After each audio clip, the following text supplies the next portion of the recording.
Surtout bato bachaka choko nde bazaka kana na mbongo mafuta.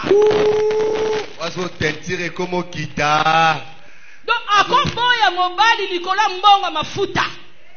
Pas como yinda moi payer langue boulezongi. Osutika ngote ndonga so beba ezo yinda choko nde ya yomoko.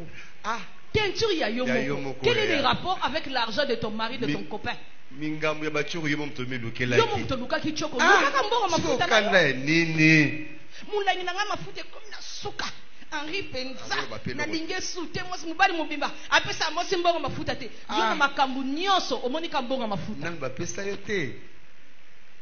Alléluia. Amen. Ne regarde pas le vent. Kotala mo pepete. Le mariage oui. Libala iyo. Mais la richesse aussi. Je dois la créer moi-même. Et c'est là que la siko ngamoko. L'homme va te respecter. Mobala kotosa yo. Yo bano fana lokole keko na ndako.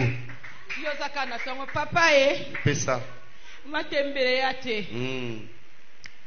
Papa mbonga limeti na mbonga limeti ba pesa. Ozaka loboro bo pelma perike umeli na. Ekubi oche mafuta huile zo simba jute. Papa mama bicarbonate.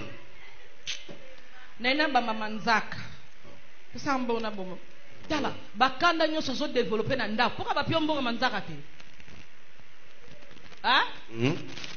Bakanda nyonso développer na vie. Pour mubali no senga ke mbongo kanga soki apesi yote. Na pesa yote apesa. Quand tu travailles, tango zo sala. Ne so dollar et ça que lengi na nzoto. Alléluia. Tes propres dollars. Babi dollar na yo moko. Dans le sac. Dans tes poches. Donc ça le loko zo tamwa na jet au monde aura batu basata ozara yo moko parce que tu as tes billets de dollars. Ça na dollar no na poche. Et ça la nzoto bien maman. Ça la bien. Amen. Moni yose longi kanda po dollar ya na poche te et ya na sac te. Ozeli Henri banda tongo ti buta pesa pesi yote. Yango moni longi no za okanga. Ozukanda no mamu kilibiso. Osala raté okolia te. Kande na mwasi kitobo. Na teka mai. Sia. Bon, lo